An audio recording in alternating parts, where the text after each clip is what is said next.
بسم اللہ الرحمن الرحیم رب حب لی من الصالحین صدق اللہ العظیم قال اللہ تبارک و تعالی فی شان حبیبہ و محبوبہ مخبرا وامرا ان اللہ و ملائکتہ یصلون علی النبی یا ایھا الذین آمنوا صلوا علیہ وسلموا تسلیما الصلاۃ والسلام علیکہ یا رسول اللہ وعلی آلک و اصحابک یا جد الحسن والحسین۔ دعا ہے کہ اللہ تبارک و تعالی میرا پڑھنا، احباب کا سننا، فریقین کا سن کر سمجھ کر مالک عمل کی توفیق عنایت فرمائے۔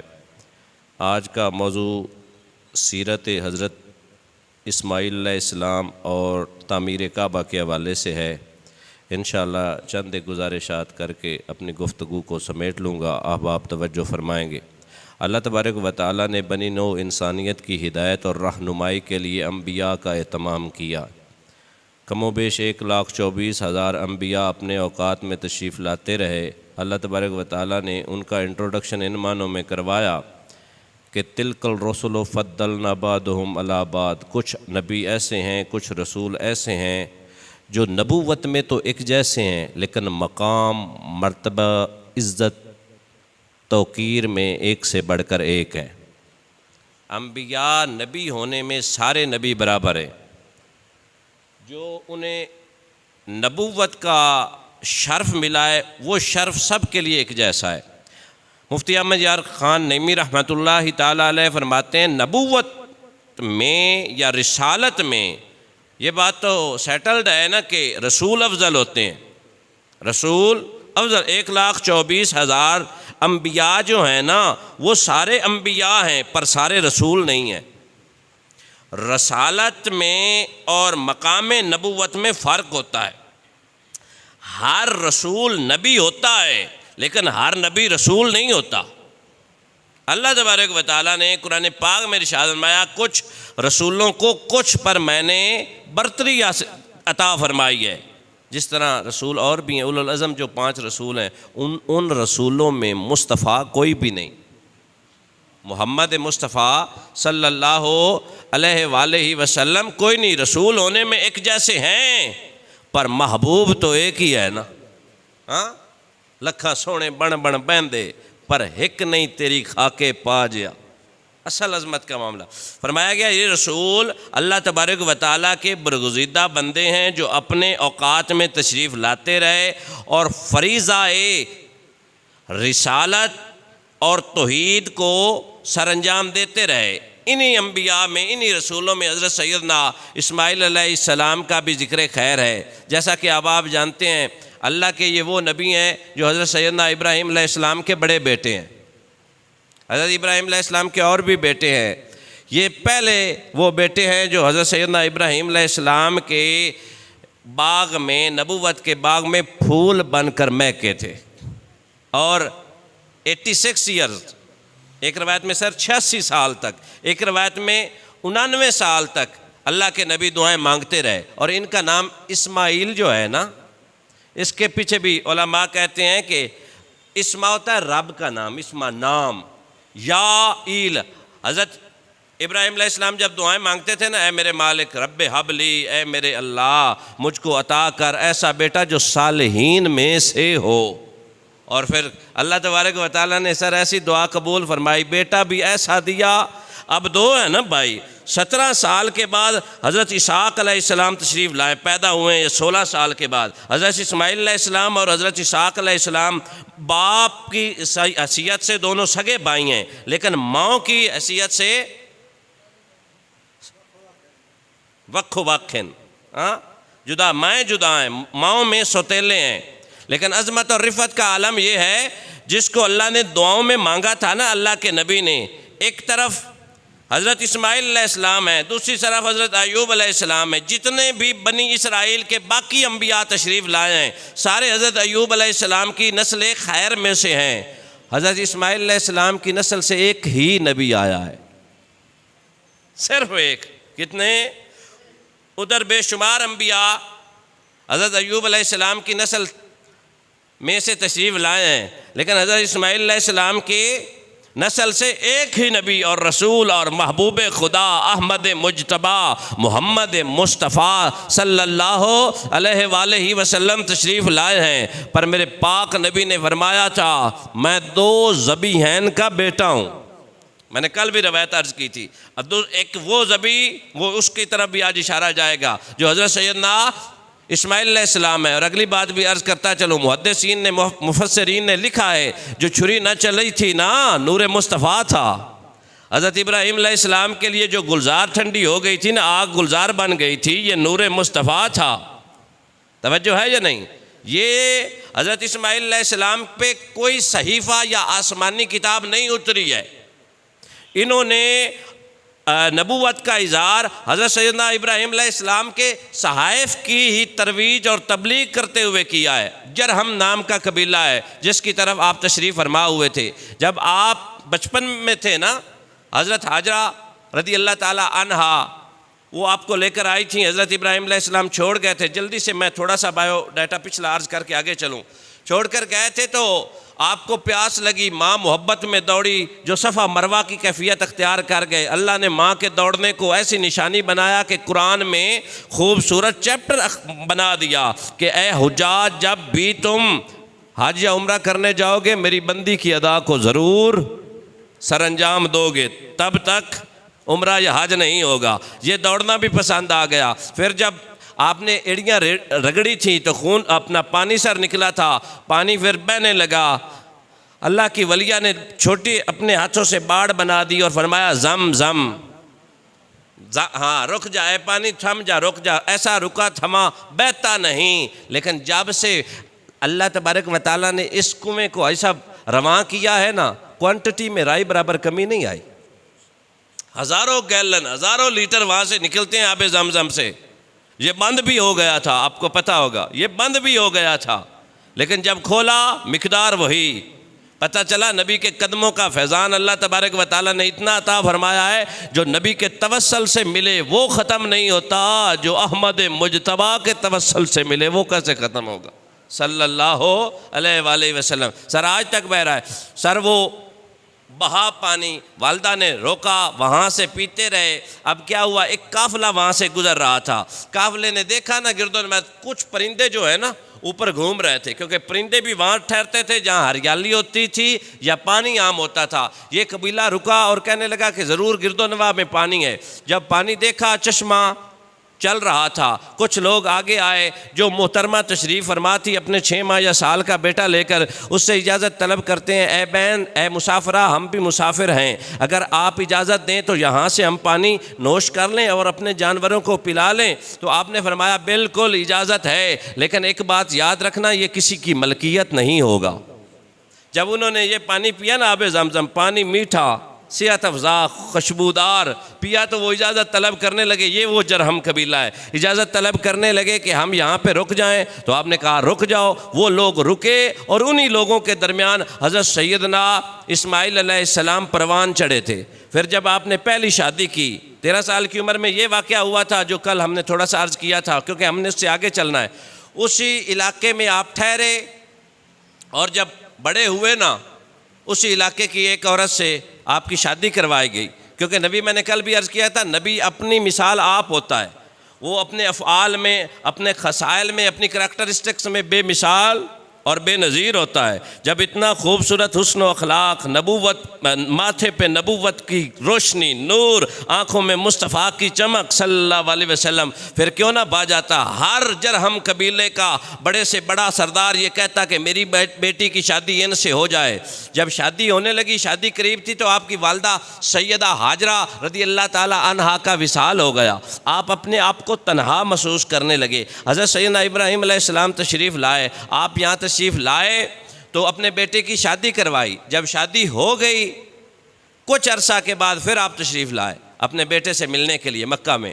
جب دوسری بار تشریف لائے، آپ کے گھر آتے ہیں آپ، حضرت سارہ رضی اللہ تعالی عنہا، یہ حضرت سیدنا ابراہیم علیہ السلام کی پہلی زوجہ مبارکہ تھی، محترمہ تھی۔ انہوں نے وعدہ کیا تھا کہ گھر میں نہیں جانا، یا یہ عہد و پیمان ایسے تھے جن کے بارے میں اللہ تبارک و تعالیٰ نے بھی فرمایا تھا، اے پیارے ابراہیم علیہ السلام، وہ کر جو تجھے تیری زوجہ کہتی ہے۔ پھر آپ گھر گئے، دستک دی، بلایا گیا، تو آپ کی جو تھی نا حضرت اسماعیل علیہ السلام کی زوجہ وہ باہر تشریف لائیں، آپ نے حال احوال دریافت کیا، پوچھا بیٹا کیسے حالات ہے؟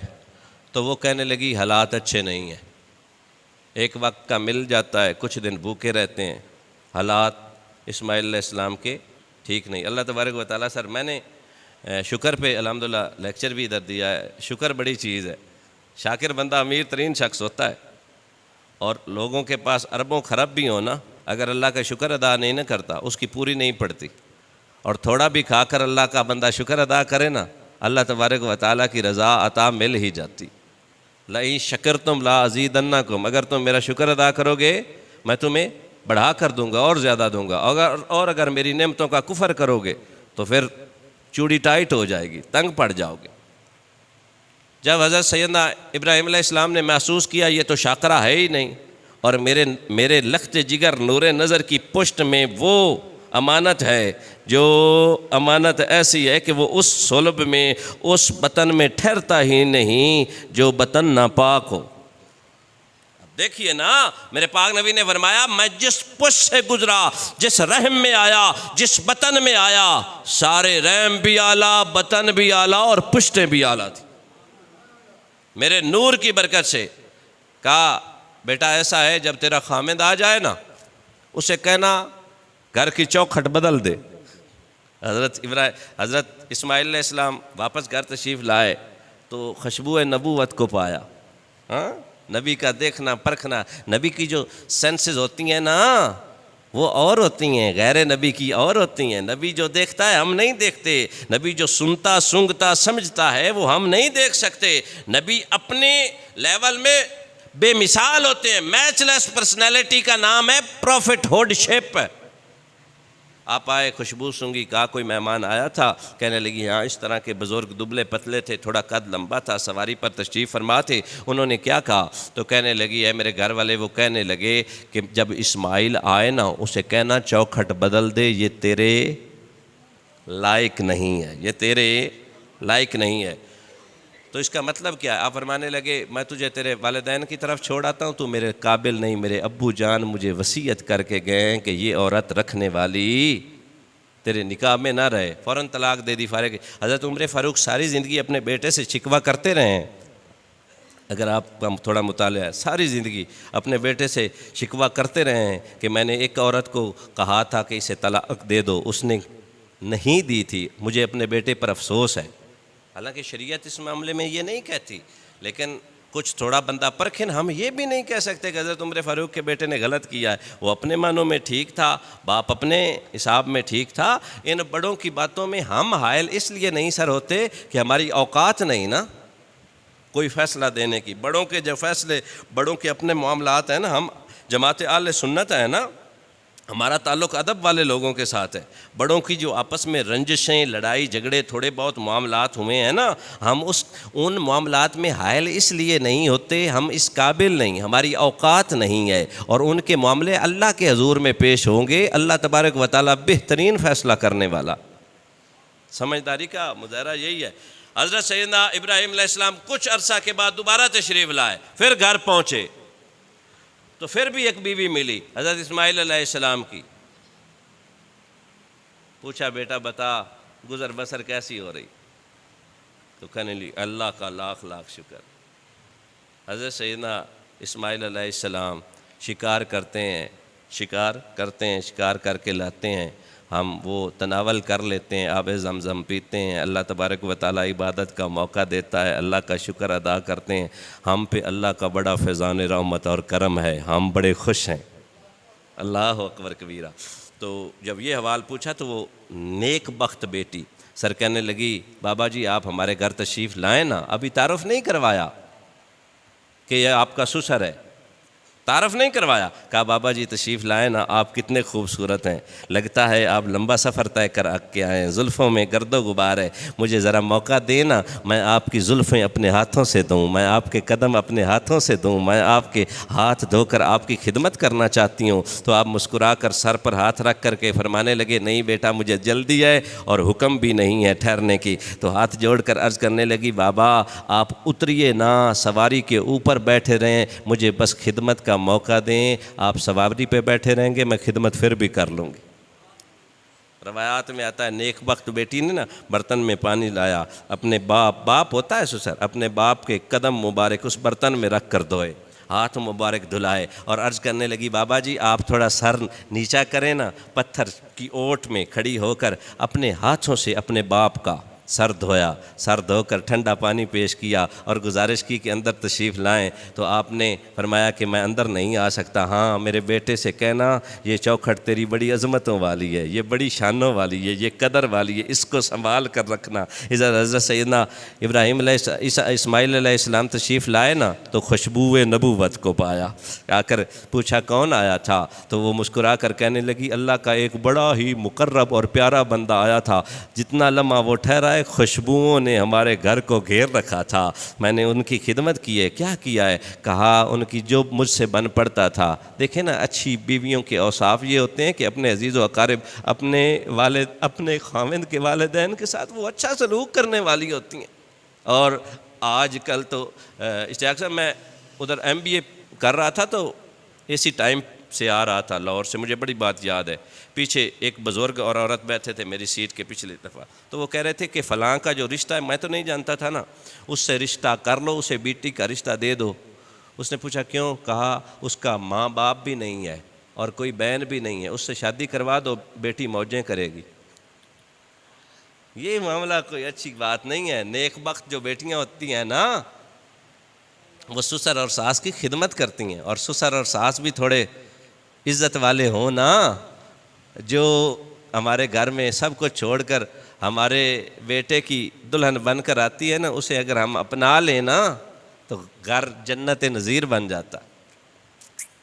ہم ہر والدین چاہتا ہے میرے بیٹا خوشیاں دیکھے، تو خوشیاں تو ہم سسر اور ساس ہونے کی حیثیت سے اس وقت ہی تباہ و برباد کرنا شروع کر دیتے ہیں جب اپنی بیٹی اس بیٹی سے ہم خود بیر اور عداوت اور بغض ٹھان لیتے ہیں کہ یہ ادھر نہیں بسے گی، یہ میرے بیٹے کو چھین چکی ہے۔ ایک وقت وہ بھی تھا نا جب ہماری ماں بھی تو دلہن بن کر آئی تھی نا، میرا باپ بھی تو کسی کا بیٹا تھا نا، اس نے تو قبول کر لیا نا۔ تو یہ ایک دارالامر اور دارالجزا والا معاملہ ہے۔ آج اگر ہم کسی کی بیٹی کی عزت کریں گے، جب ہماری بیٹی کسی کی ہاں بیٹی بن کر جائے گی نا، تیری بیٹی کو بھی ریوارڈ ایسا ہی ملے گا، اور ملنا بھی چاہیے۔ ادب کیا اور کہا وہ کیا کہتے کیا تھے، تو فرمانے لگی، عرض کرنے لگی، اے میرے خاوند، اے میرے سرتاج، انہوں نے وصیت کی ہے، پیغام آپ کے لیے چھوڑا ہے کہ اے اسماعیل یہ دلیز بڑی قیمتی ہے، یہ بڑی قدردان چوکھٹ ہے، اس کو سنبھال کر رکھنا، اس کا خیال رکھنا، اللہ تبارک و تعالیٰ تم پر کرم فرمائے گا۔ سر پھر کرم ہوا نا، اسی زوجہ سے وہ اولاد چلی جس میں نور مصطفیٰ تھا، اور اسی نیک سیرت بیوی کے بطن میں میرے پاک نبی کا نور تشریف لایا تھا، اور ان سے آگے 12 بیٹے یا مختلف ازواج سے 12 بیٹے حضرت سیدنا اسماعیل علیہ السلام کے تھے۔ روایات میں آتا ہے کہ وہ 12 بیٹوں میں ایسی برکت حضرت سیدنا ابراہیم علیہ السلام کی دعا کی برکت اور تاثیر تھی کہ وہ بیٹے پورے عرب میں پھیل گئے اور کثیر العیال تھے، ان کی اولادیں کثیر تھیں۔ حضرت ابراہیم علیہ السلام نے تعمیر کعبہ کے بعد دعا مانگی تھی نا، اے میرے اللہ اس شہر کو امن والا بنا دے، مجھے اولاد عطا فرما۔ پھر مختلف پھل اور فروٹ سے اللہ کی نعمتوں سے انہیں مزین کر، ان کا دنیا اور آخرت آسان فرما دے، لمبی دعا مانگی تھی۔ پھر اللہ تبارک و تعالیٰ نے ایسا کرم مکہ پہ کیا کہ دنیا جہاں میں قدر و انواع کے پھل اور فروٹ جو کہیں بھی نہیں ملتے، مدینہ میں اور مکہ میں ضرور مل جاتے۔ یہ دعائے نبی کا فیضان ہے۔ آج بھی جس لیول کا پھل ادھر ملتا ہے کہیں اور ملتا ہی نہیں ہے۔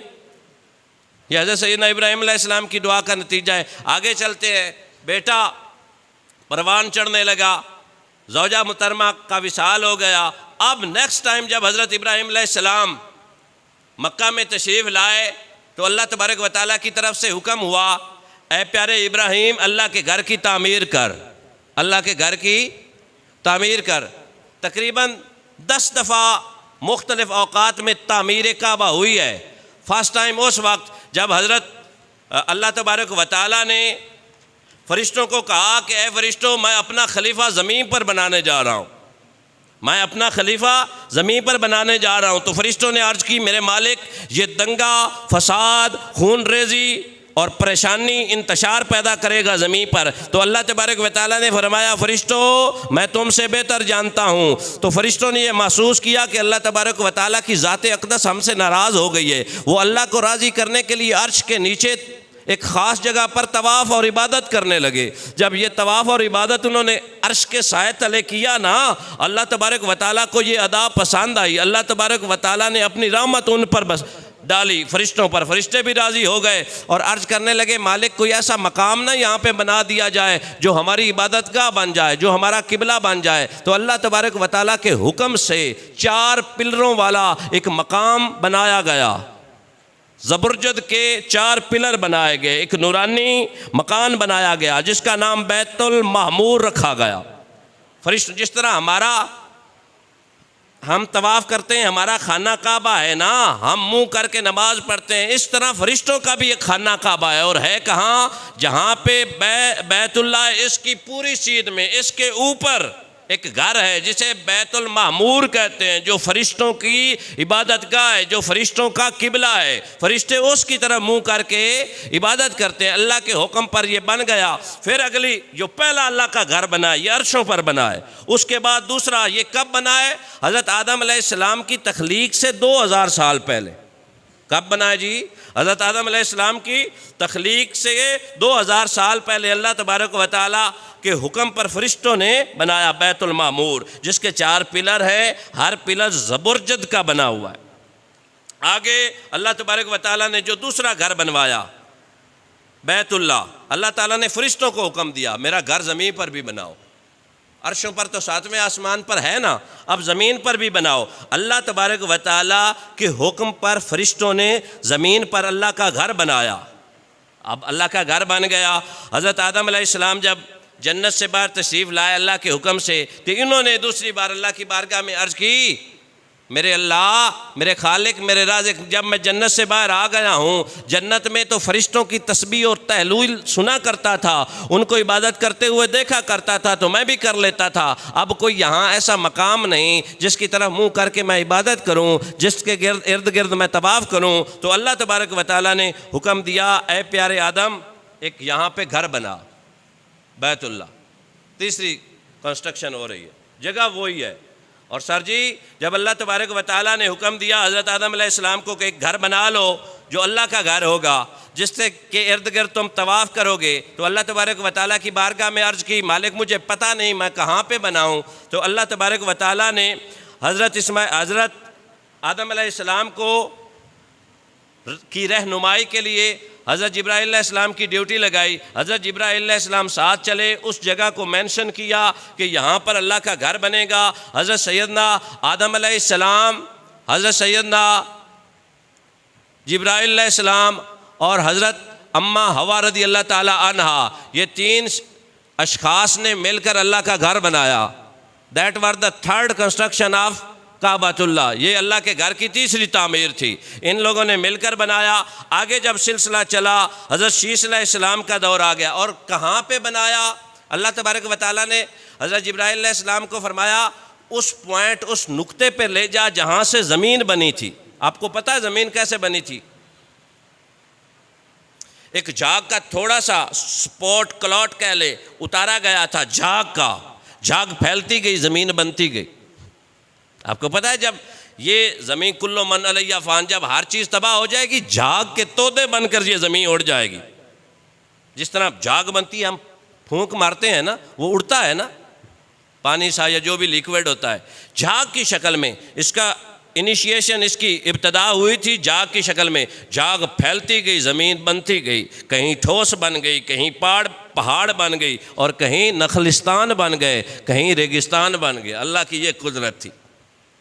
اس کے بعد تیسری تعمیر، جب تیسری تعمیر کی، اور یہاں پہ حضرت جبرائیل علیہ السلام نے اس کی بنیاد میں ضرب لگائی تھی، اور ضرب ایسی لگی ساتوں زمینوں ساتوں آسمان تک چلی گئی، اور وہاں پہ اللہ تبارک و تعالیٰ نے 5 پہاڑوں کے پتھر لگوائے، جس کی فاؤنڈیشن میں، یہ تعمیر کعبہ کی ہسٹری عرض کر رہا ہوں، مولانا مفتی احمد یار خان نعیمی نے اپنی کتاب میں لکھا ہے، وہاں سے پڑھ رہا ہوں۔ سر جی اس کے جو ایرے تھے نا، فاؤنڈیشن 5 پہاڑوں کے پتھر وہاں پہ لگائے گئے۔ کون کون سے؟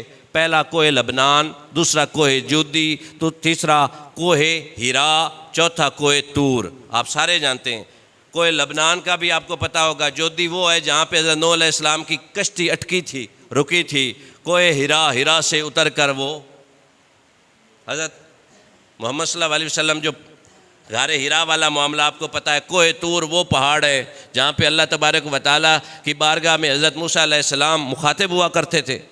یہ سارے وہاں کے سر پتھر اٹھائے گئے اور انہیں فاؤنڈیشن میں لگایا گیا، اس کی برتھی بن گئی۔ جب اب باری آ گئی دیوار اٹھانے کی، اس طرح دوسری تعمیر میں حضرت جبرائیل علیہ السلام، آدم اور اماں حوا، جس طرح پہلے عرض کیا، ان تینوں لوگوں نے مل کر مشقت کی۔ حضرت اماں حوا رضی اللہ تعالیٰ عنہ اپنے سر پر گارا اٹھا کر لاتی، حضرت آدم علیہ السلام پتھر جوڑتے اور دیوار کھڑی کرتے رہے، اور حضرت جبرائیل علیہ السلام کا کام تھا ان پہاڑوں سے جو دور دور تھے، یہ نزدیک ایک پوائنٹ پر تھوڑے ہی تھے، وہ سارے پتھر اٹھا کر لاتے رہے، ادھر دیتے رہے، ایک گارا دینے پہ، ایک تعمیر کرنے پہ، اور تیسرا پتھر لانے پہ معمور تھا۔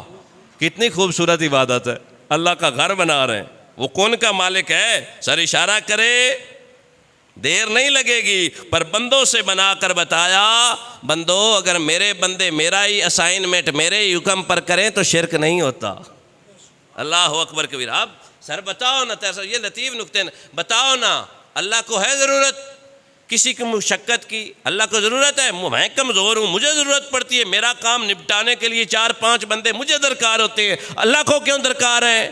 فرمایا نہیں، یہ اسائنمنٹس ہیں، یہ اسائنمنٹس ہیں، رازق میں ہوں، پر ڈیوٹی بانٹنے کی کسی اور کی لگا رکھی ہے، زندگی اور موت کا میں مالک ہوں۔ فرمایا اس کے لیے مقرر فرشتوں کی ذمہ داری لگائی ہوئی ہے، سور بجوانے کی مجھے اتنی ضرورت نہیں، پر ڈیوٹی والا کوئی اور ہے، ہوائیں چلوانے کے لیے مجھے کسی کی ضرورت نہیں، پر ڈیوٹی کچھ لوگوں کی لگا رکھی ہے جو ہوائیں بھی چلاتے ہیں اور بارش بھی برساتے ہیں۔ بولو نا ذرا، ہاں؟ اگر نبی کریم صلی اللہ علیہ وسلم دعا مانگ دیں بارش کی، کوئی نہیں سمجھ آئے۔ اگلی تعمیر، تیسری، وقت گزرتا گیا، خانہ کعبہ کی دیواریں جب کمزور ہوئی، حضرت آدم علیہ السلام کے لخت جگر، نور نظر حضرت شیس علیہ السلام، انہوں نے اللہ کے گھر کی تعمیر کی، اور روایات میں آتا ہے انہوں نے پوری تعمیر نہیں کی، انہوں نے جسٹ رینوویشن کی ہے، اللہ کے گھر کو گارا لگایا، یا جو جہاں سے تھوڑی کمزوری تھی، دیواریں ہلتی تھیں، ان کو مضبوط کر دیا۔ چوتھی تعمیر خانہ کعبہ کی اس وقت ہوئی جب اللہ تبارک و تعالیٰ نے حضرت نوح علیہ السلام کی قوم پر بارش کی شکل میں عذاب لایا تھا، آیا تھا نا عذاب، طوفان نوح آیا۔ اس میں بھی علی بھائی 2 روایتیں، پہلی روایت یہ ہے کہ اللہ تبارک و تعالیٰ نے بنیادیں چھوڑ دیں، اوپر والا اپنا گھر عرشوں پر اٹھا لیا۔ دوسری روایت یہ بھی ہے کہ ملہوم ہو گیا بارش اپنا طوفان میں اللہ کا گھر، پر مضبوط روایت یہ ہے کہ اللہ نے اپنا گھر اٹھوا لیا۔ اب جب یہ طوفان والا معاملہ آیا، زمین کا ذرہ ذرہ اور کونے کونے تک یہ پانی پہنچ گیا تھا، اور یہاں پہ ایک بڑی دلچسپ روایت ہے کہ ایک بوڑھی خاتون نے حضرت سیدنا نوح علیہ السلام سے کہا تھا، جب طوفان آنے لگے مجھے بلا لینا، میں اپنے حجرے میں نماز پڑھ رہی ہوں، عرصہ دراز بیت گیا، ادھر سے طوفان آ کر گزر گیا، زمین خشک ہو گئی، تو اماں جی کو پتہ چلا وہ طوفان آنا تھا، تو کسی بتانے والے نے بتایا اماں جی وہ آ کر گزر بھی گیا۔ اللہ اکبر کبیرہ۔ فانوس بن کر جس کی حفاظت ہوا کرے، وہ شمع کیا بجھے جسے روشن خدا کرے۔ اصل یہ معاملہ ہے۔ یہ تعمیر ہوئی، اس کے بعد اللہ تبارک و تعالیٰ کے مقرب بندوں نے یہ اسائنمنٹ لی. حضرت سیدنا ابراہیم حضرت نوح کے طوفان کے بعد جو اللہ کے گھر کی تعمیر نو ہوئی ہے نا، وہ اس وقت جو ہمارا آج کا ٹاپک ہے. یہ تمہید میں پیچھے سے باندھ کر آیا ہوں. اللہ تبارک و تعالیٰ نے حضرت ابراہیم علیہ السلام کو کہا کہ اے میرے خلیل میرا گھر بناؤ. انہوں نے اپنے بیٹے کو بتایا کہ حکم الہی ہے، حکم خدا بندی ہے کہ اس کا گھر بنائیں. تو بیٹا تابع فرمان تھا نا، جو بیٹا یہ کہے بابا جان بھی حاضر ہے. ہاں ایگری ہو گئے. بابا کہاں پہ بنانا ہے؟ اللہ تبارک و تعالیٰ نے جبرائیل کو کہا اے جبرائیل جا کر میرے خلیل کو بتا کہاں بنانا. روایت نمبر 2، ایک تو انہوں نے بتایا، دوسرا بادل کا ایک ٹکڑا آیا تھا. بادل کا ایک ٹکڑا وہ آسمان پہ تن گیا، نیچے نقوش بیٹھ گئے، انہوں نے نقوش پہ نشان لگا لیے. تیسری روایت، ایک سانپ چلا تھا، اس نے وہاں اس ایریے پہ لکیریں کھینچ دیں اپنے چلنے کی وجہ سے، وہ نقوش بن گئے. اور چوتھی روایت، اللہ نے ہوا چلائی تھی. جب ہوا چلی تھی نا، وہاں پہ نقوش اور آثار ابھر گئے تھے، وہ فاؤنڈیشن کا پتہ چل گیا. ساری روایتیں ملتی جلتی ہیں. حضرت سیدنا ابراہیم علیہ السلام اپنے بیٹے کو لے کر اللہ کے گھر کی تعمیر کے لیے نکلے. توجہ ہے یا نہیں؟ اللہ والے کہتے ہیں جب تعمیر شروع ہوئی نا، فضا معطر ہو گئی تھی، فضا میں خوشبوئیں پھیل گئی تھی، موسم معتدل تھا. حالانکہ عرب کا موسم شدید ہوتا ہے، گرمی زیادہ ہوتی ہے، پر اللہ کے گھر کی جب تعمیر کا سلسلہ شروع ہوا نا، موسم معتدل ہو گیا، میٹھی ٹھنڈی پیاری ہوائیں چلنے لگی، فضا معطر ہو گئی. ادھر کنسٹرکشن ہو رہی ہے، کنسٹرکشن کرنے والا بوڑھا بابا ہے، عمر دیکھ لیں نا کتنی ہے، بزرگ 100 سال سے اوپر عمر ہے. یہ جی اینٹیں لگا رہے ہیں، وہ پتھر لگا رہے ہیں، اور حضرت سیدنا اسماعیل علیہ السلام اپنے کندھوں پر پتھر اٹھا کر لا رہے ہیں. توجہ ہے یا نہیں؟ گارا خود بنا رہے ہیں. جبرائیل علیہ السلام بھی اس میں پارٹیسپیٹ کرتے ہیں.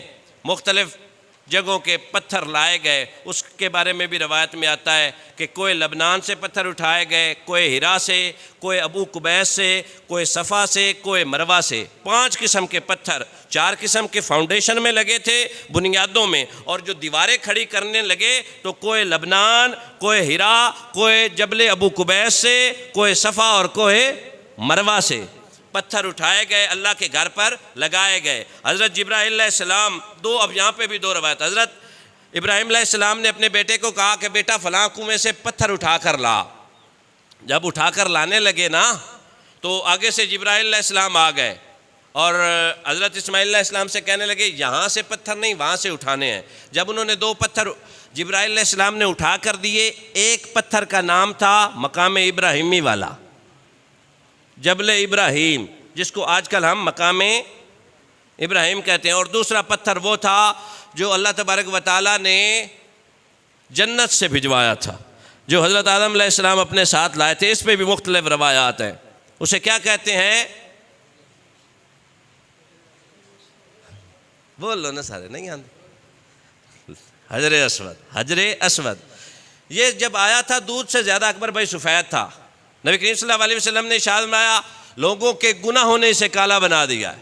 یہ بڑا خوبصورت تھا. ایک روایت دوسری بھی سن لیں. کریم آقا صلی اللہ صلی اللہ علیہ وآلہ وسلم نے ارشاد فرمایا کہ یہ دونوں پہاڑ، دونوں پتھر جب لائے گئے تھے، یہ دوسرا پتھر بھی جنت سے ہی آیا ہے، جب منگوائے گئے تھے یہ روشن تھے، پر اللہ تبارک و تعالیٰ نے ان کی روشنی کو ختم کر دیا. یا رسول اللہ کیوں؟ فرمایا اگر یہ دونوں روشن رہتے، مشرق بھی روشن ہو جاتا اور مغرب بھی روشن ہو جاتا.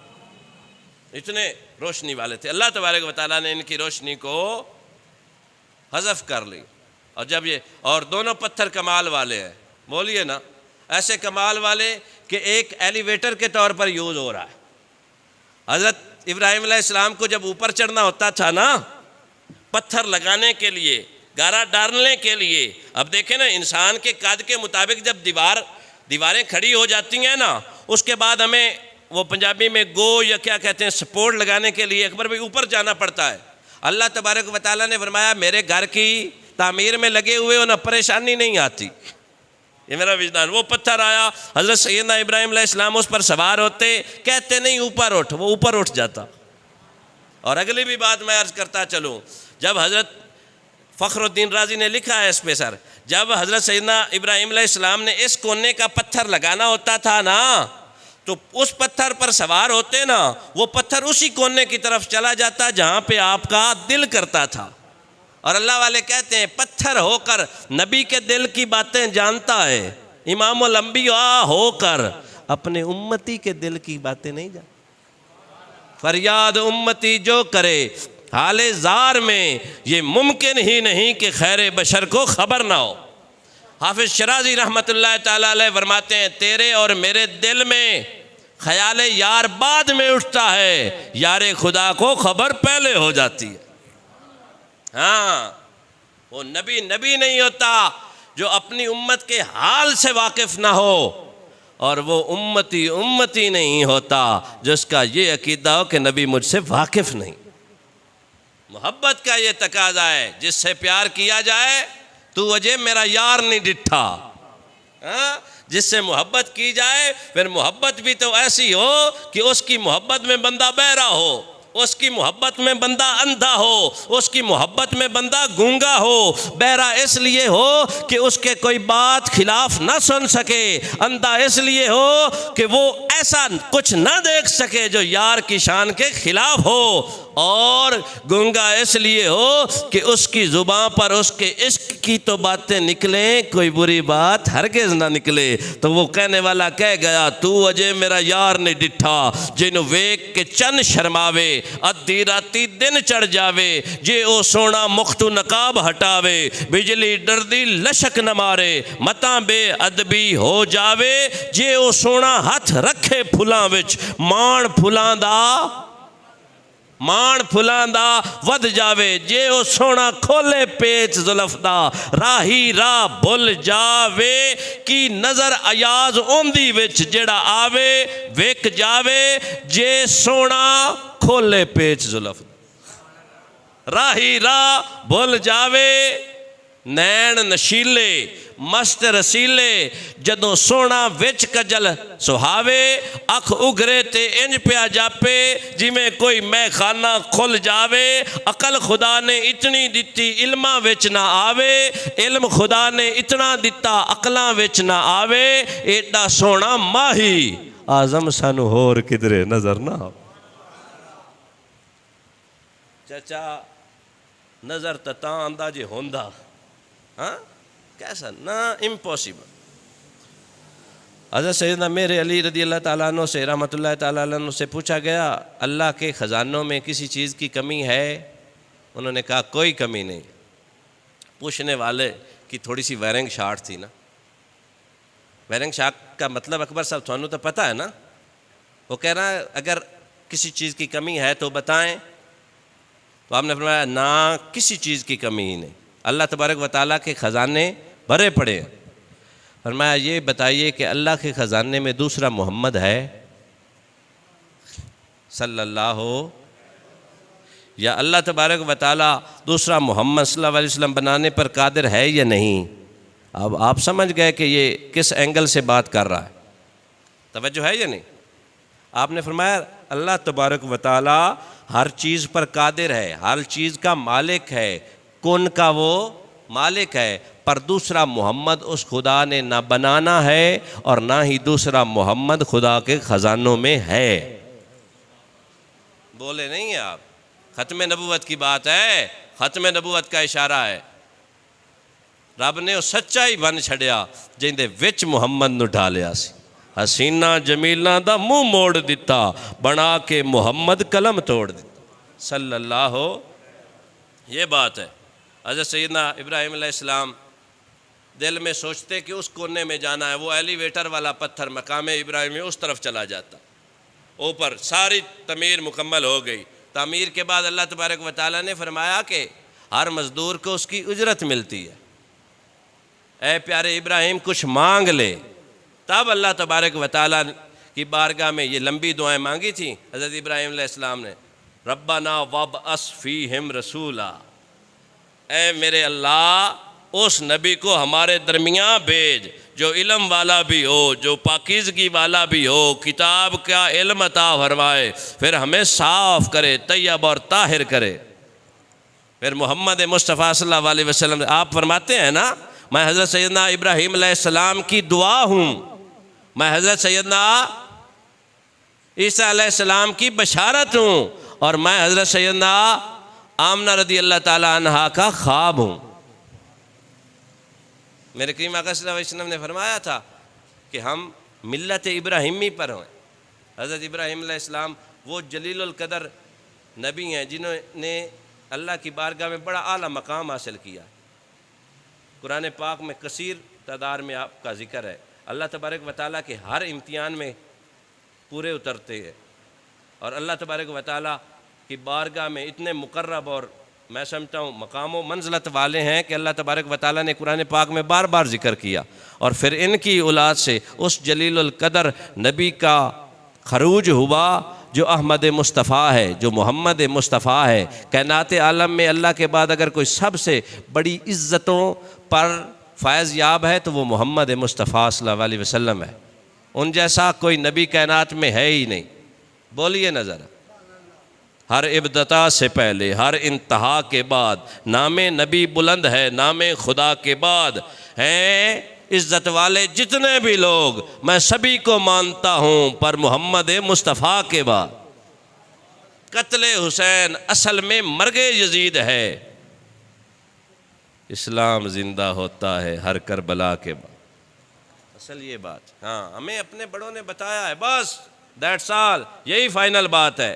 کائنات عالم میں سب سے بڑا خدا، پھر محمد مصطفیٰ صلی اللہ علیہ وآلہ وسلم۔ جی آگے چلتے ہیں۔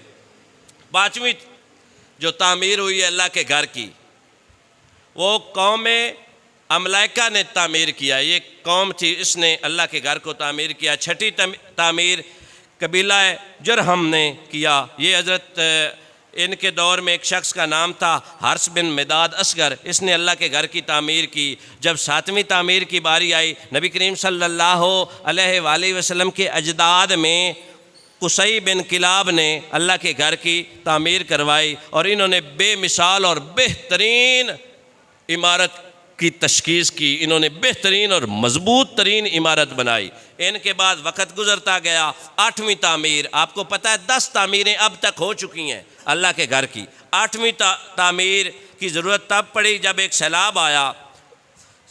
سیلاب کے بعد اللہ کے گھر کی دیواریں کمزور ہو گئی تھی، تو قبیلہ قریش کی سرداری میں تعمیر نو کی گئی، رینوویشن کی گئی، یعنی پورا نیا تو اللہ کا گھر نہیں بنایا گیا، اس میں جہاں کنسٹرکشن کی تعمیر اور مرمت کی ضرورت تھی اسے ریویمپ اور رینوویٹ کیا گیا۔ اس کے بعد جو 9ویں تعمیر ہے اللہ کی گھر کی، جب یزید مسلط ہوا تھا نا، تو یزیدی فوج نے اللہ کے گھر پر سنگ باری کی تھی، پتھر پھینکوائے گئے تھے، اللہ کے گھر کا جو غلاف تھا اسے جلایا گیا تھا۔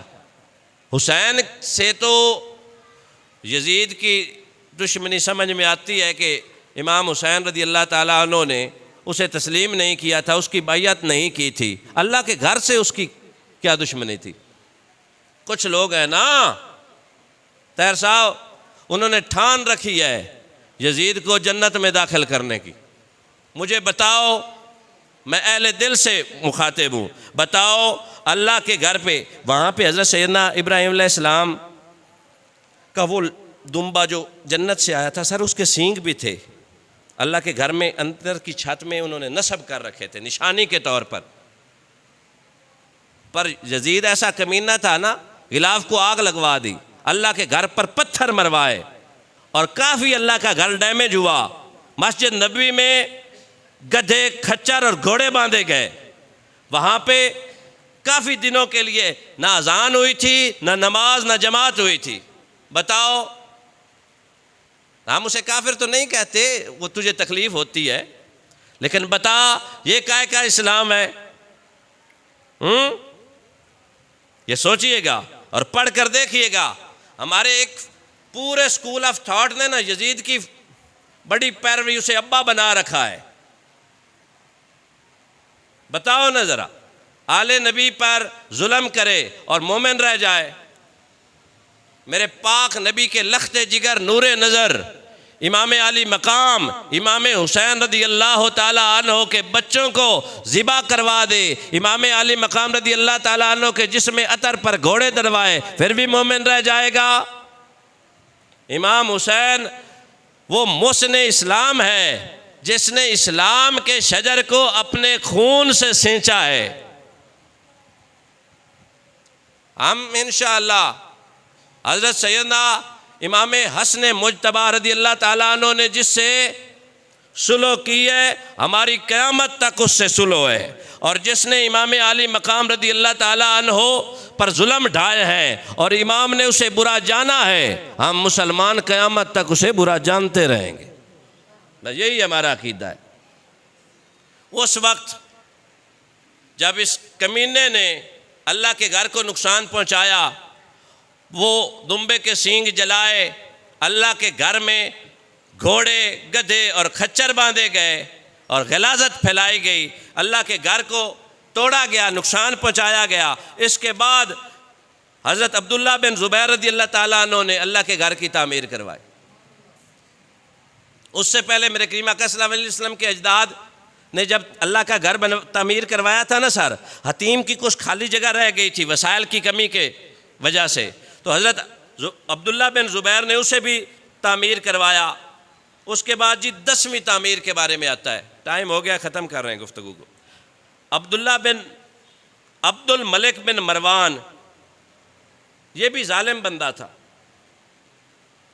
اس کا ایک نائب تھا حجاج بن یوسف، جس نے قرآن پاک پہ عراب لگا دیا۔ اللہ کی فیصلے ہیں، وہ ظالم لوگوں سے بھی اچھے کام لے لیتا ہے، لیکن وہ ظالم ہی رہتے ہیں۔ یہ اچھا نہیں تھا، وہ محمد بن قاسم کا چچا تھا کہ ماموں، برحال جو بھی روایت ہے، یہ بڑا ظالم شخص تھا۔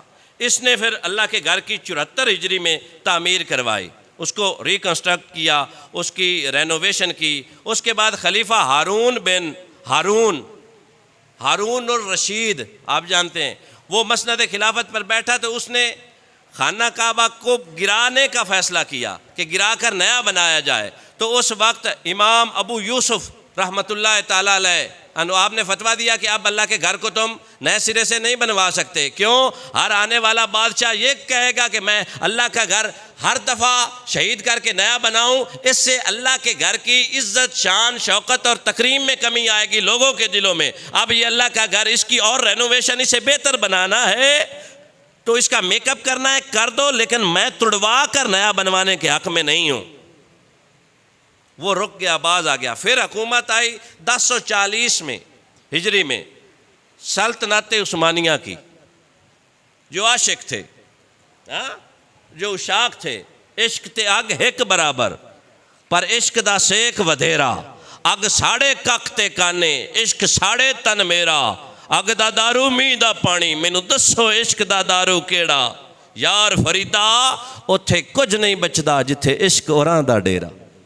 عاشق تھے نا عثمانیہ والے، وہاں کے سلطان مراد بن احمد خان حجر اسود کے اس رکن کو چھوڑ کر ایسا رینوویٹ کیا، ایسا خوبصورت بنایا کہ اللہ کے گھر کے اندر جو فرش تھا نا، اس پہ سنگ مرمر لگوایا، سنگ مرمر لگایا، باہر کی دیواروں کو نہایت قیمتی پتھر کے ساتھ رینوویٹ کروایا، اس پر اللہ کے گھر کے اوپر خوبصورت قیمتی نہایت نرم ملائم جس میں سونے کی تاریں لگی ہوئی تھی وہ غلاف چڑھایا، اور اس غلاف پہ لکھوایا لا الہ الا اللہ محمد الرسول اللہ صلی اللہ علیہ وسلم۔ اس نے خوبصورت بنایا۔ اس کے بعد شاہ فہد بن عبدالعزیز نے 1417 میں خانہ کعبہ کی تعمیر تجدید کا کام کروایا، اسے مزید خوبصورت بنایا۔ دعا ہے کہ اللہ تبارک و تعالی ہمیں اللہ کے گھر کو دیکھنے کی توفیق عنایت فرمائے، حج بیت اللہ نصیب فرمائے، اور اپنی اپنی مسجدوں کی خدمت اور اسے رینوویٹ کرنے کی توفیق دے، سنتیں ادا فرمائے۔